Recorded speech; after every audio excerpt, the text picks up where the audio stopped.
কেবলার দিকে পা দিলে কি গুনাহ হবে?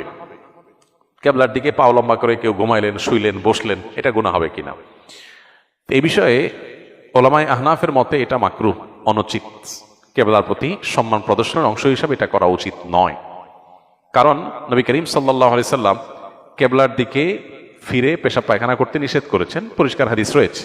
এটা কেন নিষেধ করেছেন? নিশ্চয়ই কেবলার প্রতি সম্মান প্রদর্শনের খাতিরে।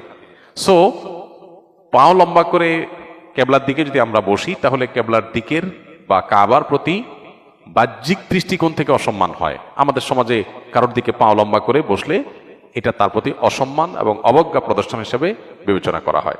মোটা দাগে যেহেতু কাবার প্রতি সম্মান প্রদর্শন করা বিষয়টা প্রমাণিত, বিধায় কাবার দিকে ইচ্ছাকৃত কোনো কারণ ছাড়া পাও দিয়ে বা লম্বা করে বসাটাও অনুচিত এবং আদবের খেলাফ। যদি এ ব্যাপারে সৌদি আরব ওলামায়ে কেরাম তথা অন্যান্য ওলামায়ে কেরামের মত ভিন্ন, তারা বলেন যে না, কেবলার দিকে পা দিয়ে বসলে কোনো অসুবিধা নেই, কারণ কোনো হাদিসে আসলে এটা নিষেধ নাই। কোরআন হাদিসে কোথাও আলাদা করে পেশাব পায়খানা করা নিষেধ আছে, কিন্তু পাও দিয়ে বসা যাবে না এমন কোনো কথা নাই।